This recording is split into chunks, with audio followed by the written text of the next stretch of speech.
topic of tonight is question and answer. Yes. And tonight, one of the many sessions that we usually have, the session of topics. Yeah. Okay. The session of topics we usually handle maybe finances, we handle love, we handle in-laws, etc. Today we decided, why don't we do a compilation of some of the questions that we get here and there during counseling.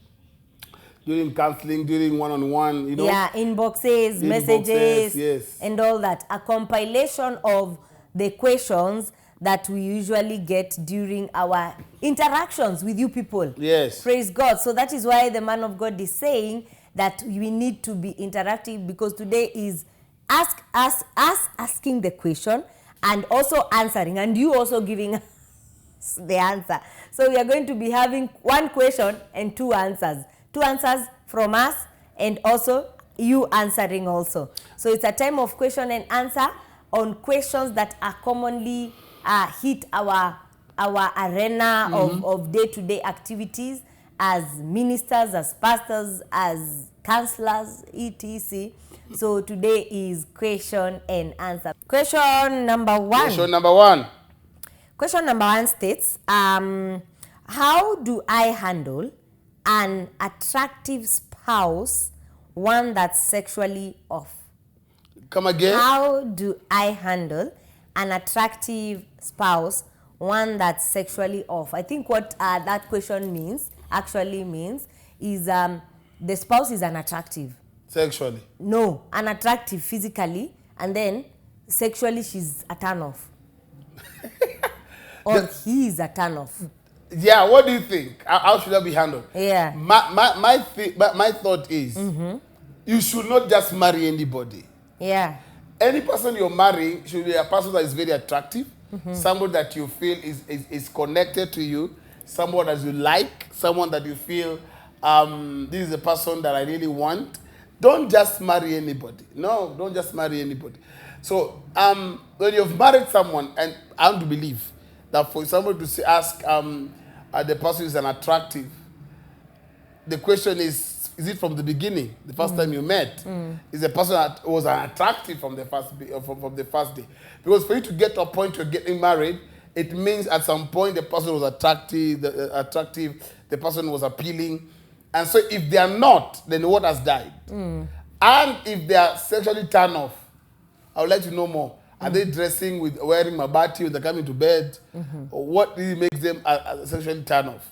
Yeah. But there's an answer to that. Yeah. There is. For me, actually, that question, one thing I believe is for you to take someone in as your husband or someone in as your wife, there's something that pulled you to them. One point or the other, something, maybe their eyes, maybe their face, maybe their skin color, maybe how they dress, maybe how they talk. Something was attractive, okay? So them getting to a point whereby they are unattractive now to you, it means something has changed, all right? Either that thing has changed in your eyes as the person complaining or as the person posing the question, or it has changed in your spouse. Maybe they've given birth, na wakajiachilia, okay? Maybe they are not taking care of themselves like they used to take care of themselves. Maybe they have gone down in how they thought, in their communication, in their interaction with you. So find out exactly where that person has gone down, because I'm sure they were attractive when you were meeting them, definitely. So if they are no longer attractive and now it is affecting the bed, which now you're saying they are a turn-off, sexually a turn-off. Yani, there's nothing appealing with them when it comes to bed, when it comes to sex. Then now the problem is becoming bigger, okay? You need to dig out where the problem began. There is hope. As the man of God says, that's just a sick marriage. It is not yet dying. Yes. And it is not yet dead. So probably there's a disease that needs to be unearthed. Find out if it is you who is having very high scopes, or you've started having eyes out there looking at other women or looking at other men, or probably your environment is one that is giving you very high scope choices of women, and when you come home your wife looks like an old woman, so you're making comparisons. Find out where the problem is, okay? And if you find out the problem is not on your side, the problem is maybe 60%, 70%, 80% on your spouse, then go to them, okay? Tell them, I think you have really not, you're really not taking care of yourself. Since you gave birth, you're looking funny. You're not dressing well. You're not dressing your body well. You're not smelling correct. You're not thinking right. You're just bored. You're down and out. You're just in your own world. What is happening? This thing is affecting how I see you in the bedroom. Because these things can happen. They happen. Yes, because sometimes what really happens, life gets so bumpy, you know, ups and downs of life. And you can in the process of the ups and downs, you can lose your balance somewhere. So when you lose your bearing, your spouse shouldn't now start looking outside. That's not a reason for looking outside. It should be a reason for pulling you out. The work of marriage is pulling each other up. What do you think? That's true. Are you agreeing with me? Yeah, I agree because kuna saa mmoja atakuwa juu, mwingine ako chini. Ukiona mwingine ako chini, mvurute juu. Lakini kuna pale wale pendi kuambiwa. Don't go alone. Kuna wale ufila we umeenda. The thing is this, in marriage you're not perfect. In marriage there are times, as she said, you will drop. There are times you'll sulk. There are times you'll go down. You'll just get lost. Then let your spouse talk to you. Always have this, what I call open conversations, moments of truth, whereby your spouse has capacity or a space to tell you, the way nowadays you talk, you're careless. Or nowadays the way you are. There must be a place for open conversation. Now, if the way things are, you are feeling like it's affecting marriage, it's affecting your bedrooms, it's affecting your sex life, you need also to have a conversation about it. Very, very deep conversation. Tell them, my dear, I've discovered nowadays you're so relaxed on this area. I discovered you are turn off. You're no longer attracting on this area. You just do nothing about it. Talk about it in a loving way, not a condemning way, in a loving way. And then now your partner will get it, you know? Your partner will get it. And then from there, what will happen is you'll be able to solve it out. But don't use that as an excuse for cheating. Yeah, because where that thing is going and how the question is posing, there's very high risk of going that way. Okay? If your spouse has already become unattractive and in bed they are not appealing to you, it is not good. The possibility of you, most of the time, especially for a man, most of the time there's someone. There's someone. And for a lady, someone is making advances. Yeah. And she's entertaining the advances. You know, somebody's showing, you know, and she's buying it. So that one is careful. If you still love your marriage and you would like to make it work, then what you do is work on it. Yeah, there's always a place for picking up. Yes, there is. There is always a place for picking up. There is. Today is question and answer. We are answering and we are done with question number 1. Yes. Question number 2. Number 2. It states, my husband is so unreasonable. How do I deal with him? Unreasonable. Yani, mutu unreasonable. How do you call an unreasonable person? My husband is so unreasonable. How do I deal with him? That one is direct and straight to the point. When you're dealing with an unreasonable husband, I believe that is somebody you cannot have a discussion with. Yeah. It's somebody you cannot have a talk with. I think it's somebody who is tough-headed. Somebody who feels is correct, is right. That's a reasonable person. Somebody who does not see things on another person's perspective. Yeah. That is somebody who is so unreasonable. The worst thing you can ever do with somebody who's like that is that you'll always spark off a fight. Once you know your husband is unreasonable, keep off because he'll annoy you.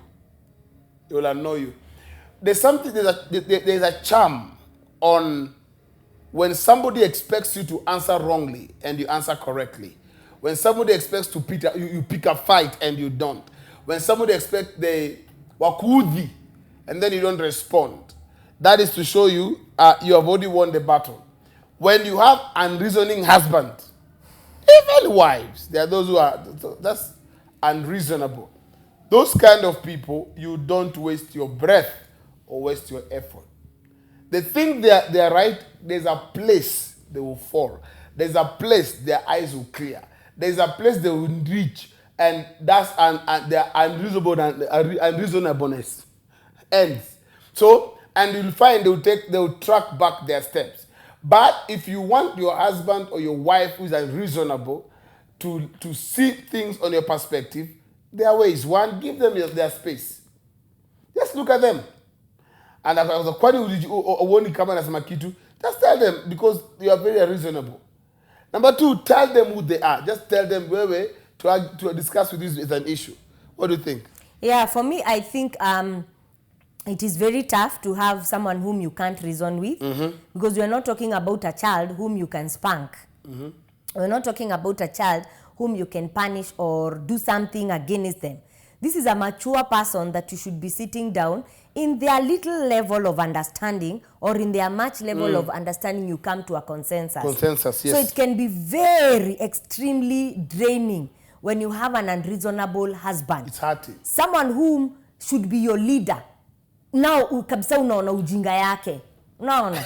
Because someone who is unreasonable is someone who can't directly reason with you. But also we have women who are unreasonable. Yeah, we have. But now we are answering the question, is this one has an unreasonable husband, someone who cannot reason. Kichwa ngumu. Tuseme tu vile iko, unreasonable. Someone who can't reason, yani wewe utumia akili. You can't put your head together and think right or think straight. It's challenging. As a woman, if you have such kind of a man, enye ukweli uko na kazi mingi sana. And and all I can wish you is more grace, because marriage is about putting your heads together. Marriage is about more communication and reasoning. What do you think? I think so. Okay? And especially as the head, you should be able to be reasonable above your wife. Okay? There are situations that she'll need direction from you. There are things that will happen in the house that she'll need your help. Your, honey, what do you think? So kama you're unreasonable, it means the first thing is you cannot reason. Come to a point whereby wewe na yeye mnaelewana kiakili. You can exchange minds. In other words, uko na ujinga fulani. Unaona, either ujinga ya kujitakia ama ya kichwa ngumu. Ama ya kuzaliwa. Unaona, ya kujitakia, ya kuzaliwa, ama ya you know, you've just decided to be unreasonable, because there are people who just decide, well, I won't see things the way you want me to see them. The way you want me to see them. So that kind of a person now becomes unreasonable. All right? But at the end of the day, if that is the spouse that you have, for me, one remedy is don't bother with them. Because what they will do, as he said, they will just aggravate your anger. Yes. You know, kuna mali tu atakuchemsha na ndani. You'll wonder, why is this guy like this? Why doesn't he use his head? Why can't he see that things are going wrong in this home? Why can't he try to make things work? So one of the things you do to help and salvage yourself is just, you know, be in your own world yourself. Whatever decision you need him to come in and give you an answer or direction, and he doesn't give, go your way. God will help you along the way. Number two, you can seek help. Okay? Look for counseling, look for a pastor, look for someone who they respect, whom you can, you know, report him to or pour out your concerns to, and all that. Again, also, the unreasonability also can come from maybe amepuuza familia or amepuuza marriage. Like, you know, marriage is small. I have bigger things. Are you seeing? Yeah, so when you bring marital issues or issues that are a concern to you as a wife or concern to the family, they look at you with the eye of, do you know the things I have in my hands? What you're talking about is a drop in the ocean. So they minute you. Yeah. They make you little. This is what I tell men. When you leave work, okay? When you leave the office issues there. You can't compare marriage issues or family issues with office issues. Because most of the time they say, do you know the money issues I'm having? I'm having very big money issues. What you're talking about is nonsense. That time, this is family and this is, business. Or this is work. You can't compare both. You can't do this. Yeah, what is the point of you clustering everything all together and giving attention to the best of your ability? Because again, also unreasonability can get to that point whereby anadharau ndoa. Ama amekudharau. There are people, why they can't reason with you is because they look down on you. True. They see you, who are you to talk to? So also, these are people who also have a mindset. Negative mindset on you. And so there's a way, as in, let me tell you, if you are trying to make someone who is unreasonable to reason, you'll be the one who will end up on the pain, or being hurt. Yeah. You're the one who end up feeling bad, feeling, These people, the only way they learn is the hard way. And you see what? Anyone that is unreasonable, what happens is they are not far from their distraction. Something will make them learn. Matter of fact, when things go wrong and you have somebody who is unreasonable, they're the ones who make the thing go wrong. Yeah. So, as she has said, give them their space. Matter of fact, relate with them on a platform whereby we don't have to discuss serious matters with you. Yeah. How are you fine? How was your day? Good. Leave it at that. Because so that you can also guard yourself from being hurt, guard yourself from feeling bad about what you discussed. And I wish we never talked about this. So let them go. Yeah. Keep your side Yeah. because they will hurt you. Yeah. Keep One your thing side. also about why many people again also aggravate the unreasonability. Kwanza, if one of them is using it knowingly, is unreasonable knowingly, it's because you've given them too much airtime. Too much attention. Too much attention. Ignore them. Yeah, too much attention. They know if they do this, you will spark this way. They know if they do this, you will react this way. They'll get all the attention that they need. So they they are using you as a doormat to toy around with your emotions and your feelings. Which such kind of a person is an abuser, an emotional abuser. Someone who cannot come down to a point of reasoning with you and they know what they are doing, they are really abusing you. That's true. Yeah. So you let them go. Yeah. Question number 3. What do you think about the questions we are discussing? Talk to peeping. Stop just peeping. Yeah. Let us get to hear what you think. Today is question and answer, and we want to hear your answer. Question number 3 is, how do I deal with my husband? He changes mood negatively when broke. Hey, how do I deal with my husband? He changes mood negatively when broke. Yani, uni mwanaume pesa inamsumbua roho. Kama hana pesa. Kama hana pesa. Hana moods. Kama hana pesa. Hana moods. Kama ako na pesa hana moods. Kama hana pesa, hana moods mzuri, ako na bad mood. Sasa ukisema hana moods unamaanisha ako sawa. Ako sawa. Ako na moods. Moods ni kumaanisha ako na moods mbaya. Kuna moods mzuri, kuna moods mbaya. Moods ni mood. Like now I'm in a good mood. Which one? I'm happy. But the other time by people, okay, men have an issue. The ego of a man is wallet. The pride of man is his money. But you see, that should not be an issue when it comes to marriage. What should happen is in marriage we discuss finances. In marriage we talk about where we are at that particular moment. So when you're having a husband who changes moods, one of us, don't talk to him when he is broke. Yeah. Talk to him when he has money. Tell him what is wrong with you when you have no money. Especially when you realize he's in a good mood. Probably, he just got his salary, he's happy, he's dancing all over. Tell him what is wrong. When you have no money, your skin color changes. You're throwing tantrums everywhere. Kelele. Let them know that they change their moods. You know, because and then also don't go hard on them. Just come closer, come better. Make sure it's a lot of love, because at that point that they have a foul mood, what will happen is they can spark on you. They can vent on you.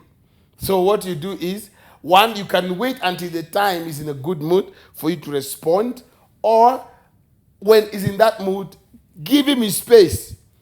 Because you're the one who made the money to leave his pocket.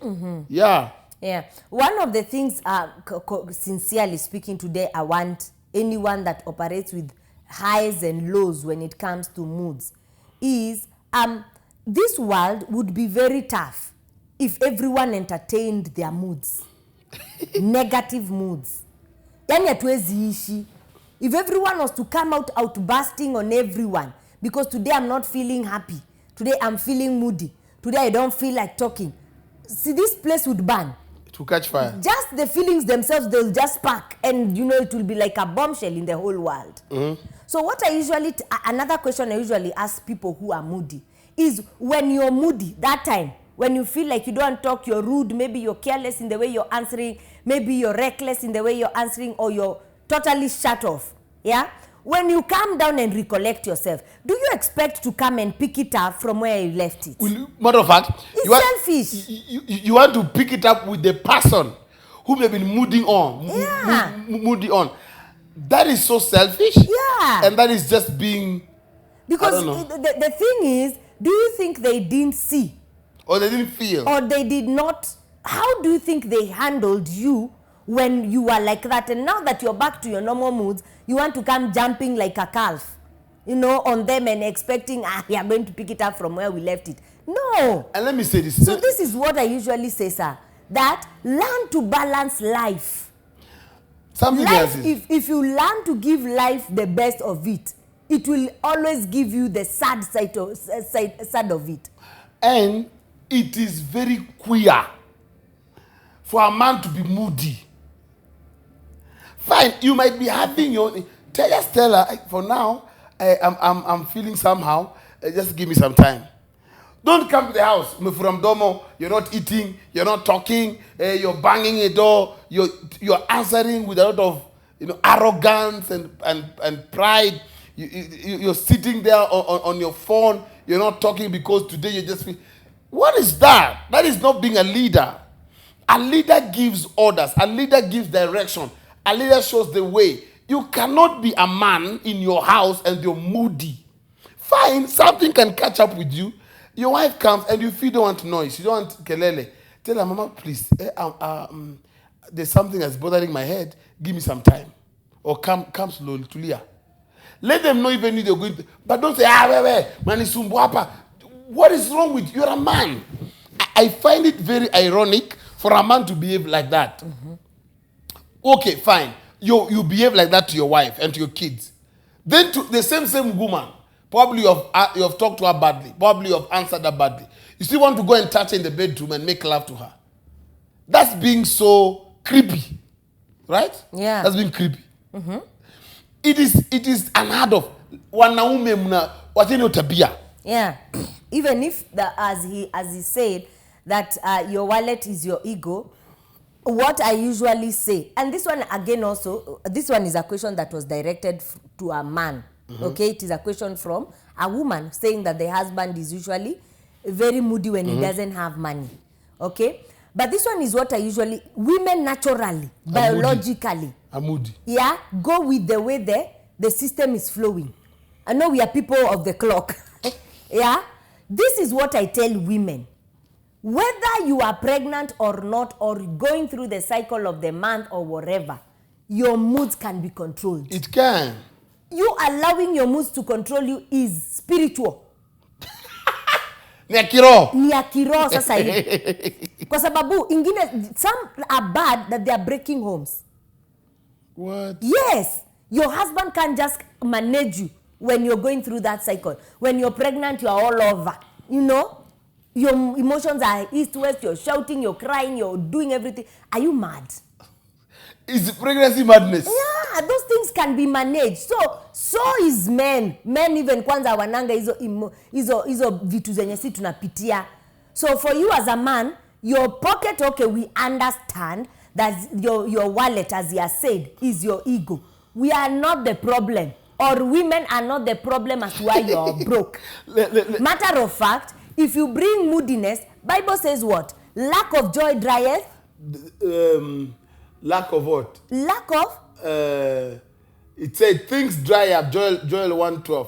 Things dry up because of lack of joy. Because joy has been taken away from men. Yeah. Things dry up. Things dry up. Yeah. That means even the more you're lacking joy, the more everything continues drying up. The more broke you become. The more broke you become. So vuruta mdomo kabisa. Kesho ukienda unakaukiwa.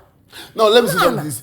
Those men that get moody when they are broke is because they have not been transparent with money. So they don't want to say that I'm broke. Because they don't know when you had money. But sasa the wife now knows this because ana do say wengine watasema ati because ana pesa. Wengine watasema ati because they are pesa ana pesa. It has no mind, that's why it's like that. So the wife will read in between the lines. Learn to balance your moods. Learn. Matter of fact, to be safe. Those are men. If you a man is crampy during crampy, please take away that name. It looks very womanish, very femalish. The thing feminine. Is, those men who are like that is because you will know them when they ask for money. Kaza yetu ni kulisha pesa. It's broke. Ama ukipewa kawale tutoe pesa kashingo kana kwa hiyo ni kushukuiwa na hapo utajua mtu mfuko sio mzuri. Pia imanishi katikona watu haribu. The thing is, men, it is wrong for you to be crampy when you are broke. Stop the name. Is it cramps? You're jiggy. Unaruka hivi, you are behaving like a child. Alafu kisha uja, oh babe, because you just got 3,000. Pastor Eric is saying, commenting on the third question, saying, aki pesa wewe, pesa tu ni sabuni ya roho. Ukiwa na pesa mtu usikia tu mzuri. Okay, so that's a man agreeing. Alafu ndio saa ile na hakuna pesa, budget haziishi. Hasira ya kukosa pesa saa zingine sio moods, ni uchungu ya ati hawezi sort vitu when you need to kwa mwanaume. ni kama uchungu fulani, but don't vent out on people. True. I understand responsibilities can be heavy. Responsibilities can look on one person and you see that one person is the man. Okay, because now he's the man. He has to sort bills, he has to sort everything. So kale kanini, that's where now you manage your emotions. Hapo ndio tu aki tu. Mwambie tu utaki kelele. Au mwambie enyewe ukweli ni right now I'm feeling very bad. I can't provide what even pia yo kunikushuka sana, but you have to be very, very comfortable to pour out. Sema is your wife. Yeah. Kuna wengine utasema hivyo utaandikwa nao mwaka mzima. So you have to be very comfortable also opening up to your wife that you're going through some financial crisis and she needs to understand. But let me tell you, when you come out to a good woman like that, now she will start managing with exactly what you give her. Hata makaa atapika nayo, imagine. Yo gasi kisha. So what I usually say is, don't go around pulling mouth, overreacting, reacting, shouting, sleeping excessively, not wanting. Sleeping can be important. Sasa unalala nini? Si ndio at least umetafuta umekosa. A little sleep, a little slumber, a little folding of the hands. Sleep is another top up of poverty. But you see just now, like lack of joy. But you see now, okay, Duncan is saying, tell the mom what? Pastor James is saying, men well broke ni moto ya kote mbali. Yeah, wakumbe it's true. Yes, that Pirik is saying, yes, that tell them it's creepy to be moody as a man. Yeah. Duncan is saying, learn to balance your moods. Men, tuko wapi? Tuko hapa. Aki, la nini kubalance. And then, those that we are used to biologically and all that have moods is women. But nowadays, men are becoming very moody. Very moody. I don't moody. Know. And then, but I think also we have learned from the women. Men wakikuwa moody, inakuwa sasa hata wanaogopesha kwa nyumba, watoto wako wanakaa mbali. You know, the house becomes scary. Not cold, scary. Children want to run away and all that. So me, I think everything can be balanced. It can be balanced. Yes. It can be balanced. Yes, things are tough. Things are not as you would want them to be as the man. Responsibilities are looking out on you, but you can balance your moods. I agree. Don't entertain that sour feeling. Wow. All right? We continue on? Yes. Question number 4. Number 4. I love the engagement that has started on on the responses. Number 4. This one is very, very, very, very deep. It says, listen very carefully. I married a humble, understanding lady who has completely changed and become a spendthrift. Socialite, slay queen, on God lifting us. Are you understanding until there? Yes. I married a humble, understanding lady who has completely changed and become a spendthrift, socialite, slay queen, on God lifting us. I'm torn between hiding money from her as she doesn't work, just a housewife. But again, I feel guilty as she was there for me when I had nothing. How do I handle her? I've tried conversations. Hey, the woman has changed. Pesa imekuja. Pesa imeingia. Ananunua nywele baada ya nywele. Kibeti baada ya kibeti. Macho baada ya macho. Anaweka pink, yellow, blue pamoja. Mwavuli. Yeah. Ni kiatu ikitokea fashoni. Tununue. Ananunua. Sindo wa kwanza kui-market. But she was very humble. They started a very humble life. So the guy is feeling, do I hide money from her? What do I do? Again, he's getting that guilt of, when I didn't have, she was there for me. Kumbe, maybe ana enjoy pesa yetu. Kuenjoy si kuharibu. Huyu atakufanya maskini. Huyu atakumaliza. Anatumia vile anataka. Anajua my babe will have more tomorrow. Yeah. She has become, the guy says, she has become a spendthrift. She's now a socialite. What? Yeah, and a slay queen. Sasa hapa tuko na pesa za tujoneshe. What do you think? For me, conversation is necessary. Yeah. Put her on the table. He has said down here that the conversation was handled. Okay? He said, I've tried conversation. But it's not working. Yeah, so amesema, how do I handle her? I've tried conversation. Ficha pesa. Miaki hata mimi mtu wangu. Ficha pesa. Amwezi rudi kule mlianzia Misri. We. Haiwezi. Hapana. Me, I think, apart from kumfichia pesa, the thing is, have a limit. Yeah. Have a limit. This is a thing. Let me give a suggestion. Let's say you have a joint account. Yeah. In that joint account, have another joint account. Yeah. In that other joint account, she cannot withdraw. There is no ATM. Yeah. So it has only, and put a limit in the bank. This is how much that can come out in a month. Yeah. It can't go beyond this. It can't go beyond this in a per day. Those kind of limits are there. Yeah. Because the moment mama spend, atakumaliza. And then, talk to her about the future. If that goes like that, there's a danger. Anytime somebody is just spending and spending and spending, that is spending your future. Yes. So you need to be very cautious. You need to be, it's like somebody who just sees anything. Oh, there are people sleeping on the streets. You pay for them rent. Will you feed the entire Kenya? So there's a place whereby if conversation has refused to work, then what you do is put limits and let her know you can't go beyond this. If I'm the one giving you the money, it's up to this. What are the reasons? You're overspending. Yeah. Yes. For me, that one, kabisa, you cannot stop talking.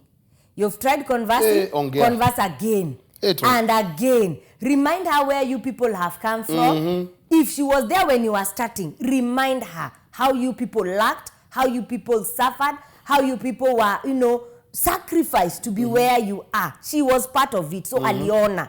Setu amekuja kapata pesa. So the talking has to be there. And then also come up with ways, of tell her, if we are not careful with what God has blessed us with right now, it will end. We need to be accountable. We need to be reasonable with how we spend our money. It's good to look beautiful. It's good to be current. It's good to have good hair. But there is a limit to, as you are saying, a limit to how much you can spend. Yeah. Si kila siku unanunua nywele. Something new comes up. You have, the whole bedroom now has turned to a makeup place. Probably because she's saying she's a socialite, a slay queen. So nikumalizia nywele zimebandikwa kila mahali na akona makucha zinakaa hivi. Zinakaa hivi Dracula. Na maantika 50 wa kushughulika na watoi, unaona? So she has someone who is cooking, someone who is washing, someone who is making the bed and all that. So the husband is getting to a point whereby sasa maybe ameanza kuogopea kesho yao. Or ameanza kuona this one now is now misusing our money. Number 2 and most important, let her go out and work. Thank you. He has said that the woman is a housewife. So aski uchungu. What you're going out there to break your back over, she's misusing because she doesn't. Hey. She's like, hey, I suffered with my husband. I am going to join with him. It's okay. But please, this business from today is what will give us food every day in this house, is what will take care of you and take care of the children. Are we in agreement? I'm remaining with the mortgages. I'm remaining with the lands. Mine is big investment. Mpe responsibility. Awache kulalala hapo na kucha ndefu. Na nywele na mabawa za, you're just finding a kadoli in the house there who is just, in a day maybe I spent 50,000. Hey! Gone to quick match. Awe kwa neno shago kwanza. Na hii economy yote mafuta ni 150. The guy is working, breaking his back, and when he comes home, the account is just reducing. It's not funny. I know. It's not. Look for a friend who has a vacancy in their office. Let her go and work. Mwambie asubuhi tunatoka and then pesa yako ndo tutatumia. Pesa yako ndo tunakula kwa nyumba. Let me tell you, atakupigia nduru the day you misuse it. Yes, she'll style up. Right now she's behaving like that because you have babied her also. And she doesn't know the pain you're going through. Yeah, the pain of going out there and 12 hours you're somewhere thinking, cracking your head, working your back out. And then when you bring home, she wants just to feel like a baby. And again also, kwani you guys don't have an account that is for entertainment? Yeah, or for, there should be a demarcation.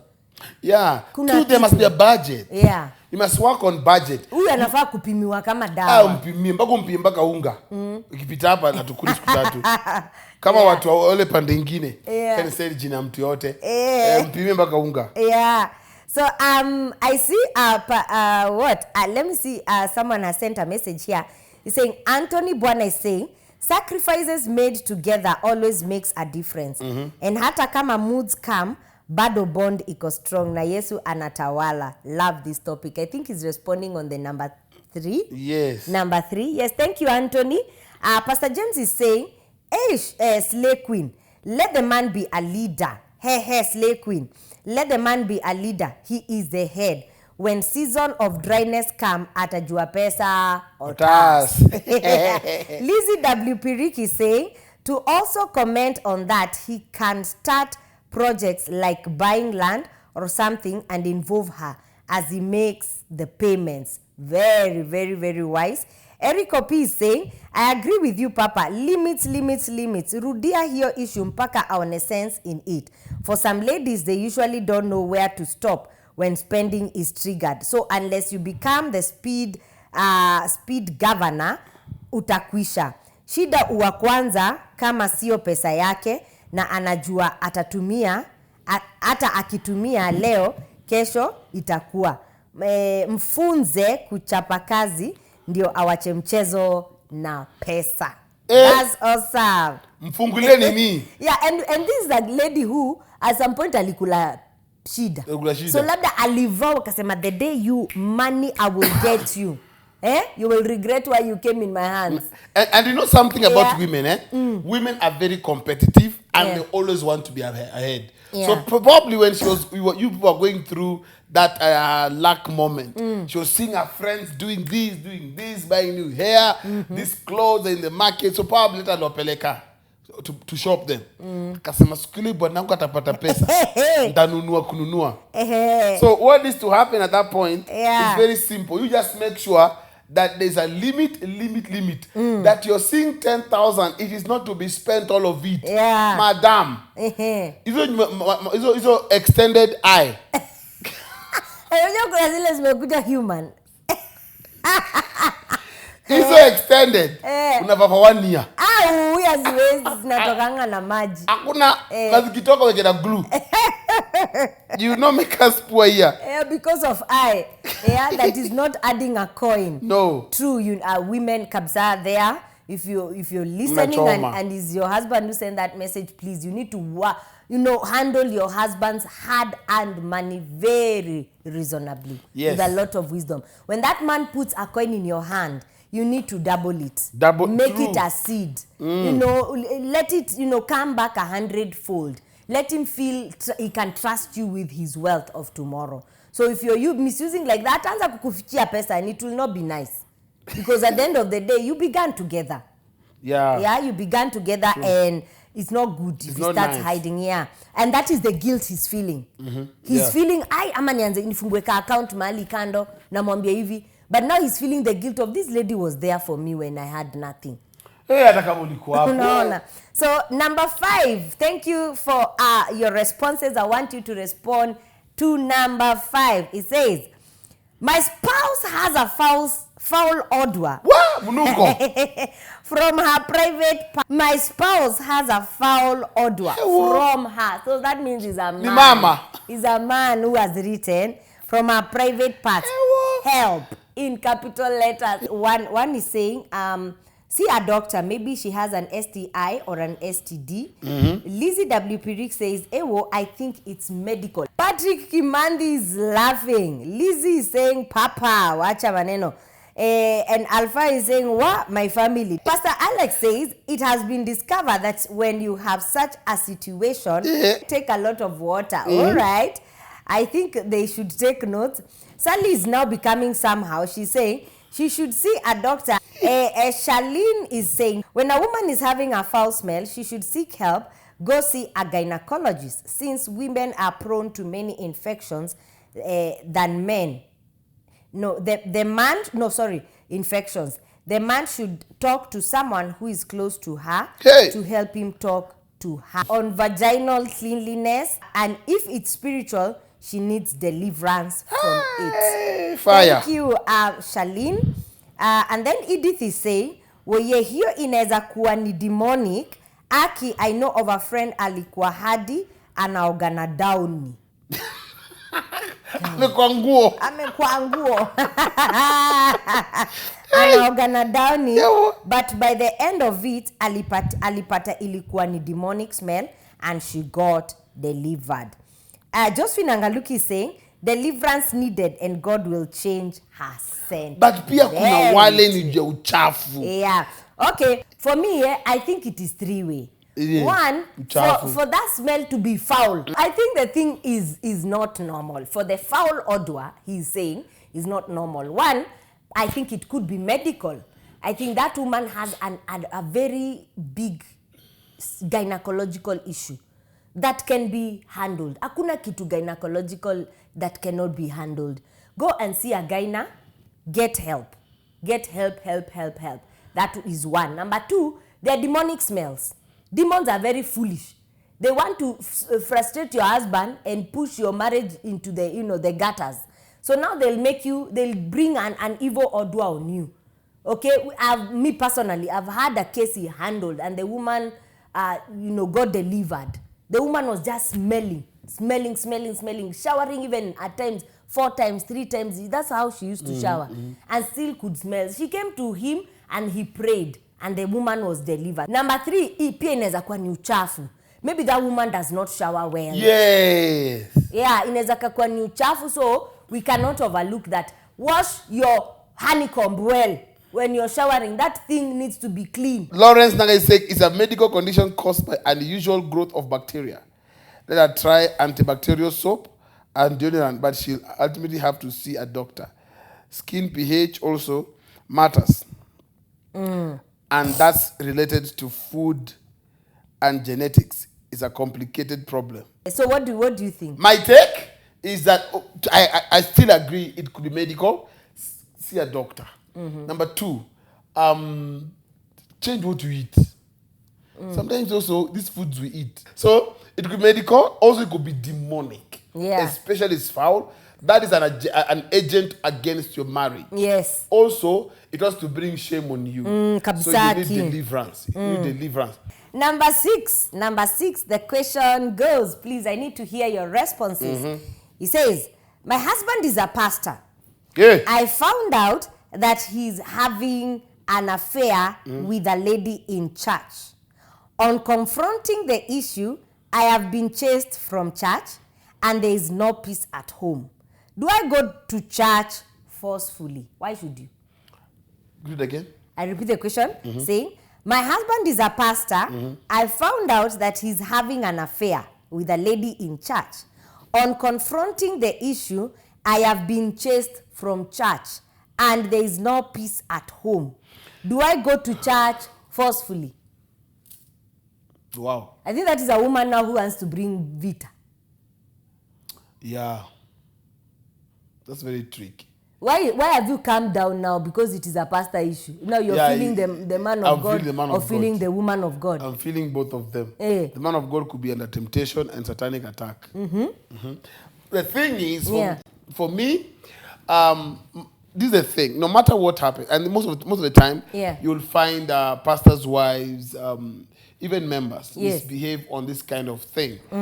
When something like that happens, what should happen is, at the end of the day, the work is the work of God. It's the work of God. The church is the bride of Christ. And there's no sinner or there's no sin that deserves the ruining the church. In terms of maybe woman, you come to church, you cause trouble, you slap the woman, you start fighting. Because I feel as if that is her now agenda. Yes, somehow. You know? So when you do that, what are you going to do? You're not going to destroy your husband. That church is not your husband's church. That's the church of Christ. Probably tomorrow you'll make up. But remember the souls who are genuinely there, who don't know what is happening between your husband and that woman. They have come because of the problem has brought them. The issue is this. Handle your husband at home. If you don't feel like going to church, don't go. You should not be forced. No, you should not be forced. You should not be forced at all. Your husband has no right to force you or anybody. But let them know. For me, I would say go to church. Not under compulsion. Hapana, amefukuzwa. Kama umefukuzwa kaa nyumbani. Amefukuzwa.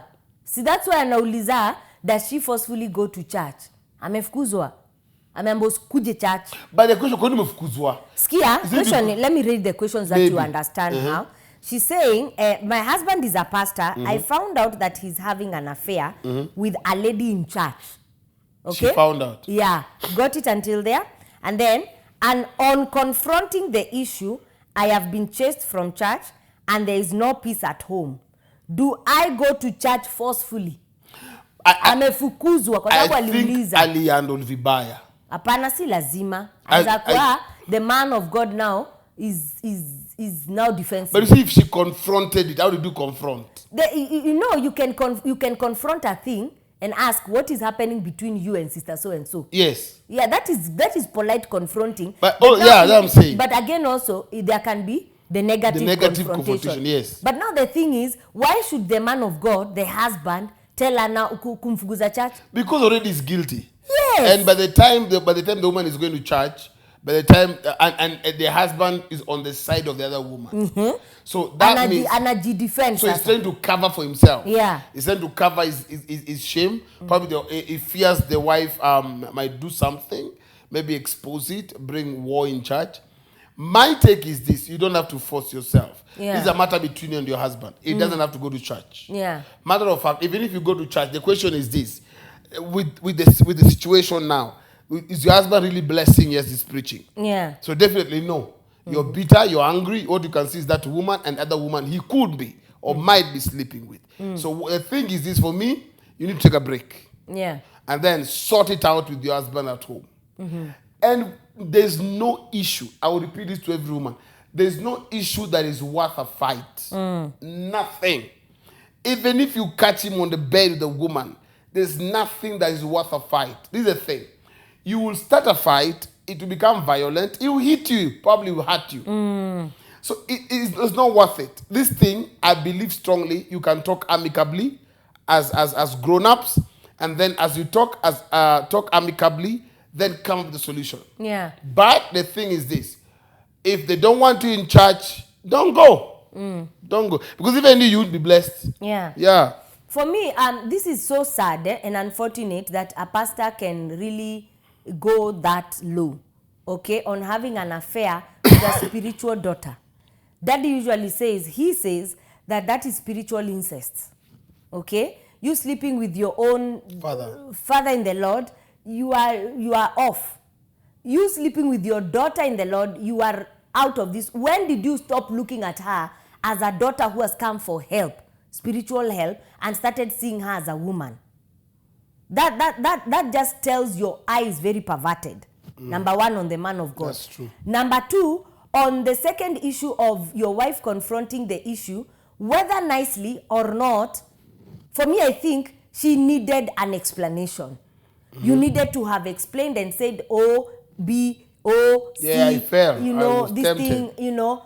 But you taking the matter now defensively and chasing her from church is making matters worse.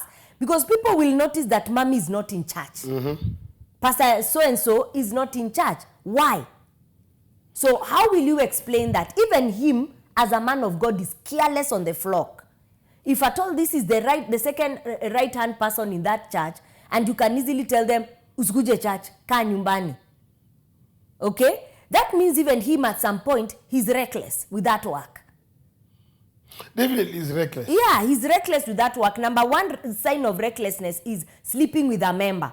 Number two sign of recklessness is telling your wife to stay at home, not to come to church. What image are you putting up? But there are some who don't even care about the image. What image are you putting up there? Number one. Number two, at the end of the day, you're not pastoring kids. They'll definitely put 1 + 1 together and realize could be there's something cooking. Though me, I usually tell people, it doesn't mean that whenever pastor's wife does not come to church, there is an issue between her and the husband. So at a holiday, haezi enda. You know, hata visit another church, haezi visit, maybe ameenda evangelism. Unaona? Because that thing now is usually now, members are reading in between the lines, hey, why has mommy not come to church? Could be they had an issue yesterday. Are you saying? That, as you said, is not true. Yeah. Mommy can stay at home. Doesn't mean that there's an issue. And probably she could also be having maybe a health issue that the man of God and the wife have decided not to disclose. It doesn't mean they are always having issues. But now this one is, there is outwardly to gossips, you know, that can go around. There's an issue with the pastor and sister so-and-so, maybe a praise team. Holy Ghost fire. You see? So that thing is very tainting for the image of a man of God. And that man of God should repent and change from his evil ways. First thing, stop that affair. Second thing, bring your wife back to church. Number 3, to the woman of God, please, I am sorry and I feel you. And as a woman of God, you should not be going through that. You people should be the best image for couples and for young people in that church. But if you're going exactly through that, all right, don't force yourself in that church. Kama umefukuzwa and it is beyond your desire, don't force yourself. You never know. You might go there and they embarrass you. Okay? You might go there and maybe she's already sitting on your seat. Hey! Yeah? Come for prayer point. And now you're like, why did I just put myself in hot soup? Yeah. So spare yourself the drama. Okay? The reason as to why you've been told not to go to church, swallow the bitter pill. Feel the pain. Look for another church there of a trusted pastor that you can go to. You know, have your fellowship with your God as you believe that your husband's eye will open. In the meantime, don't force yourself to go to that church. Number 4, and this one is to you, the woman of God. If at all this forcefully being chased out of church is because of your doing, you're known to be a drama queen. Please also you need to start handling matters better. Because labda anajulikana ni wangumi. Wakelele. Na wakofi. Wakuvurutana nywele. Na wakuvurutana nywele kwa parking lot. Yeah? Ndani ya service aende mtu akamngoe peace. No, if that is the reason as to why you've been told to stay at home, also you need to mature up and handle matters with a certain form of wisdom. There is power in silence. Someone never gets to really understand your next move. The thing is, one, that's to the men of God. Never ever die for people. Yeah. I'm not saying it's wrong to pray for members. It's very important. But don't never put your wife second. When your home breaks, they will go back to their homes. Yeah. The one they get married. So, 2, men of God, what is that thing that makes you go for members? I know probably they are calm, they are beautiful, they look nice. But what is that thing? You have a weakness. Fine, you're tempted. Let your wife know. Anybody can fall. Men of God are not still. Yeah. They are human beings. They are flesh and blood. They see what other men see. They can fall. That is not a point to kill them on. But bring your wife in the. That is if you regret what you've done. Another thing is chasing your way from church. You have broken the church of Christ. Yes. You should not do that. Kabisa. Tell her this thing, I will handle it. Yes, it's true, your father this, but where it has reached, it stops. Then I'm sorry, please just come back to church. But don't make drama. Solve it away from church. Never bring home issues in church. Yeah. Don't.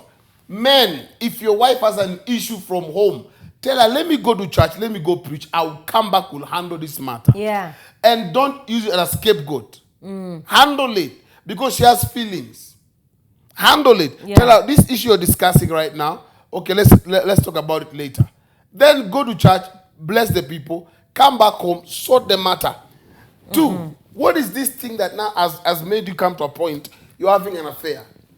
Does it mean your wife doesn't satisfy you?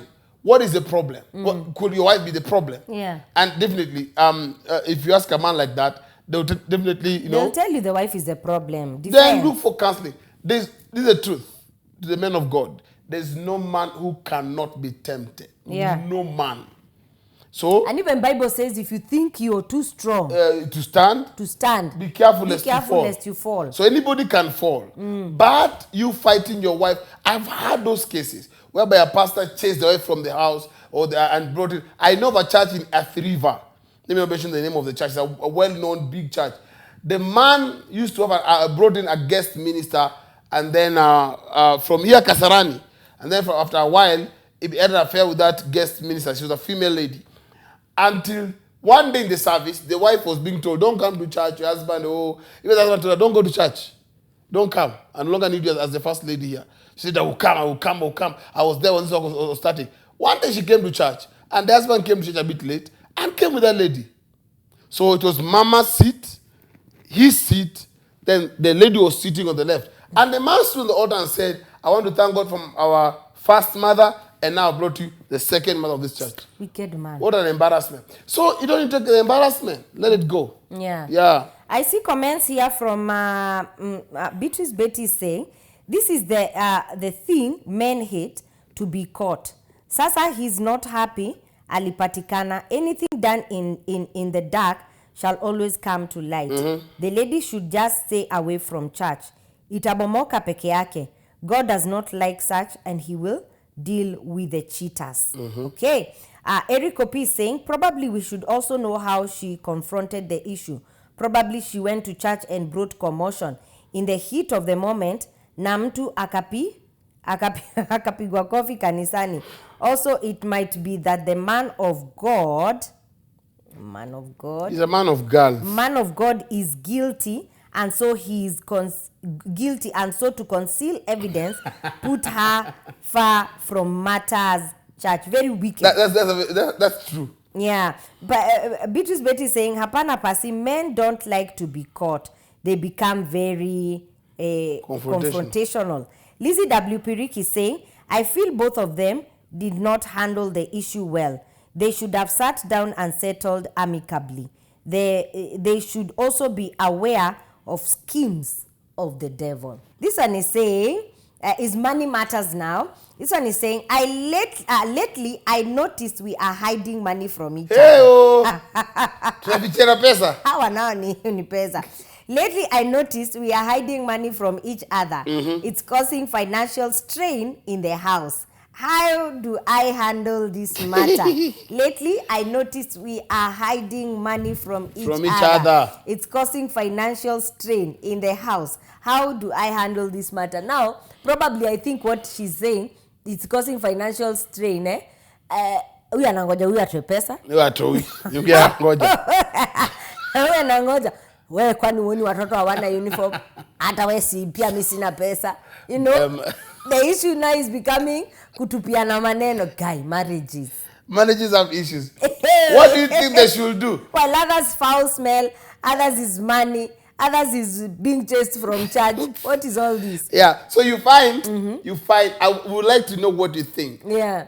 Wanafichana pesa. Yeah. The man, instead of removing 5K, he's removing 2K. Yeah. The man is removing 1.5. Yeah. And the bills are not yet met. Yeah. What do you think should be done? My take is, let's have, if kama tunafichana pesa, it means there is financial mistrust. Yeah. I don't want you to know what I have. This is an issue. Yeah, they have a financial financial issue. So what should happen is very simple. Yeah. Let's have roles. Especially if both are I working. usually say that will work. Let's have roles. Yeah. Wewe mambo ya chakula, nyumba, kila kitu ni wewe. Na vile wewe na watoto mnavaa ni mama.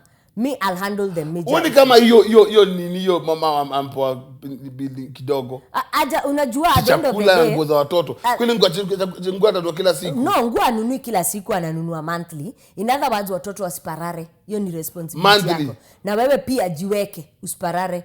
Namba 3 mama, let me tell you, the food right now, ukipewa bill ya food. Hey, umeumia. The woman should handle plus the man. The man doesn't wewe, the man kwani yeye pesa yake itakuwa shamba. Sasa ndiye ataanza kuona kununulia masleki ni nywele. Hapana. If a woman is hiding money, she has a buy agenda. As a ploti mahali Kasarani. Sasa unaona at least yake ni ya kujenga ploti. Kwani wanaume ni ya kuserereka. Hapana, no. What do you think should ma'am? Parting. No. What do you think should happen? Most of the time, if you see women hiding money, they have realized their husbands are irresponsible financially. And if you see a man hiding money, the wife is either a policeman, a controller, financial controller, anachunguza, or a spendthrift. Yeah. So there must be a reason. Yeah. What is the solution? Talk to us. What do you think should be done? My take is, let's have responsibilities. Why am I saying that? Most of the time, I have this belief. The man should be in charge of everything. Yeah. But that does not mean there should not be a transparency. Yeah, financial transparency. Yes. But now the thing is this. Kama na munafichiana, let's just go on the table. Let's agree what you'll handle and I will handle. Yeah. And there's nothing like I was not able to. Yes. Unless that I was not able to is very genuine. Well, how will you know it's genuine? Kama mtu amefutwa. Kama mshahara imeingia late. Akona saving. Unaona. So for me, I think as you type in your response on those two, they've realized that they are hiding money from each other. Number one, kabisa, that should not. I believe. That should not be. Yeah, I believe if you can be naked before each other, money is just paper. Wait. Okay. Some people, money is why I'm in this marriage. I'm telling you, and to some people, money controls their life. There are people who are in that marriage because of money. Yeah. So, but to look at it and to see it on a very genuine ground, sincerely, money should not be an issue. It should not separate. It should not be an issue. If you people share bed, share other things as a couple. Toothbrush. Yeah, Let me ask, by the way, can you share toothbrush? Tusiende medical kwanza, because if we go to the medical, Lawrence, can you share toothbrush with your wife? With your wife or with your husband? Yes. Me, I find it very ugly. It's not. Can you share toothbrush? Yeah. So my thought is this: if you want to magnify money, okay, you can magnify it very, very. It becomes a god to you, and that's how many people now in marriage, especially men, have magnified money to be even bigger than the wife, bigger than the family. So when there are financial issues, hautaijua. Because uni mtu ameficha pesa, uni mtu ataki ujue kama amepromotiwa salary increment. Unaona? So mama akijua hivyo anajua, so now you're trying to be smart. Wacha watoto waumie. Unapata hakuna kaskari kanabaiwa quarter. A family that is very capable. So that kind of thing shouldn't be there. Let there be. If you've noticed that lately there is tusirisiri kwa kipesa, why don't you be the wise one? Yeah? And say it. Yeah, put things on table, say my husband or my wife, I realize that nowadays you're hiding money. You told me that you earn 50,000. where does 50,000 go? Me, I earn 100,000. Let's be financially transparent. Let's put the Nike pay cut- slips. yeah. Don't take the word. Yeah. Take pay slip. Yes. It's like many 40 and 70. Nike kata. As Zaddy has said, let's go bill wise. So that I make you, force you to become responsible. Yeah? Let's go half. I will handle food the whole month.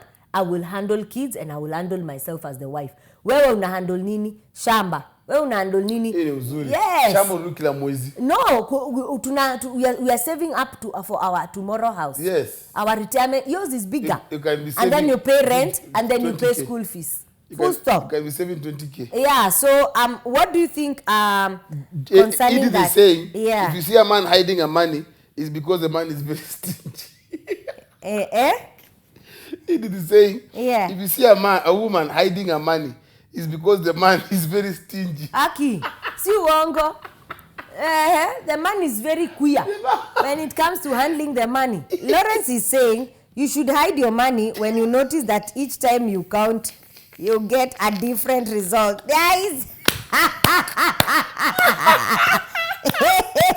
Yeah, Lawrence. Hi, Lawrence. Yani you're advocating for people to hide their money. That's what made my day. I think this is real. Oh my God. Edith is saying, toothbrush.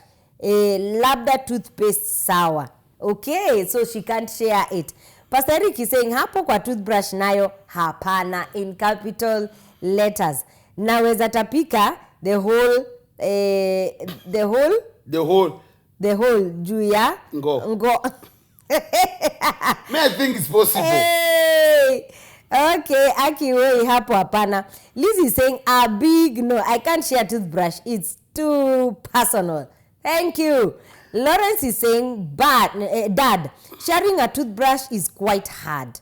Your mind will not give you peace, though you may do it. Mm-hmm. Pastor Grace is saying, hi Papa and Mama. Yes, I can imagine. This one is another one. You know, she's one of those people who can do that very well. She's saying, hi Papa and Mama, I can very comfortably share toothbrush with my person. Even me, see, she washes it, then I use it. If you can kiss her or kiss him, then you can share toothbrush. All right. This one is saying, my husband is the know-it-all type. He's the know-it-all type, always right, and turns table over every challenge. She even doesn't ask the question. She says, I'm tired. Come again. My husband is the know-it-all type, always right, and turns table over every challenge. I am tired. That can be very tiring. Mjuaji wa soko. Anajua kuliko mtu ojuaji. Na ikikuwa inakuwa ni wewe. You are the cause, you are the reason, you made me do it, you know, like that. Those kind of men have a problem. They have issue with self-esteem. They have issue with the identity crisis. I think they have an issue with the brain. They have they don't know themselves. They have an issue with the ego. They are proud. Yeah. Those ones can kill you. They can kill you. Why? Because they are for the idea of they're always right. Yeah, they're okay. Anyone that is always right is always wrong. There's nobody who is always right. No, are you an angel? Are you God? Yeah.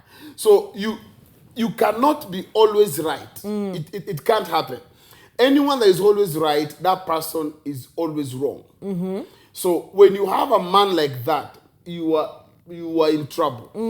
You are you're in a bad place. She's saying she's tired. When you're tired, there are three solutions. Yeah. First solution is just keep him off. Block. Let him feel you've blocked him. Block him in your mind and block him in your heart. Whereby, askwingie, there's nothing he will ever say or do. Matter of fact, he can do something and you just smile. Do you know, I've realized that it's not easy. There are people who struggle with that. Yeah, they are. But I think you have an issue with self-love. If you struggle with blocking someone who is hurting you. Ujipendi. I think you have an issue with self-love. Pia wewe uko na issue ya self-esteem. Because you can't allow someone trample on you as if you've become a doormat. At the in, out. Use you as tissue paper, and you know, every issue that comes on table, you are the one. And you see, those kind of people are so bad because they feel as if them being with you is a favor you're doing to them. Yeah, and they then are doing to you, sorry. And then there are others who even make it worse.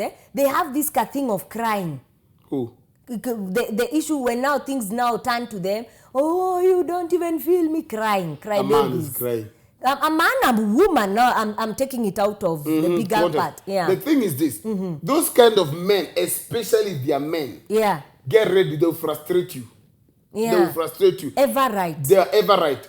Now they should know. Now this is how you do it. Let them know they are never right all the time. Number 2, love yourself to an extent. It becomes number 4. Love yourself. Numberless. If you have kids, love your kids. Number 3, removing from the equation. Removing from equation. What do I mean? Number 1, if it's the one solely providing, look for a job. Yeah. Make sure even you can contribute. Sometimes that is sponsored by him knowing that there's nothing you bring in this house. Yeah. So look for something to bring. Now don't take the issue of I don't want a working wife. That's a man who wants to imprison your life. What you do is this: look for something to do. Yeah. Make sure also you contribute. And number 3, this one I will tell you, even if people might feel it's wrong, walk out. Never live with someone who feels they're doing you a favor. Let me tell you, if you love yourself enough, nobody should trample on you. Mwache. Sana fina anajijua. Mwache hapo. Why? Because if you stay there, they're always right. They feel they're always correct. What they will do is they will keep on hurting you. Yeah. They will keep on hurting you.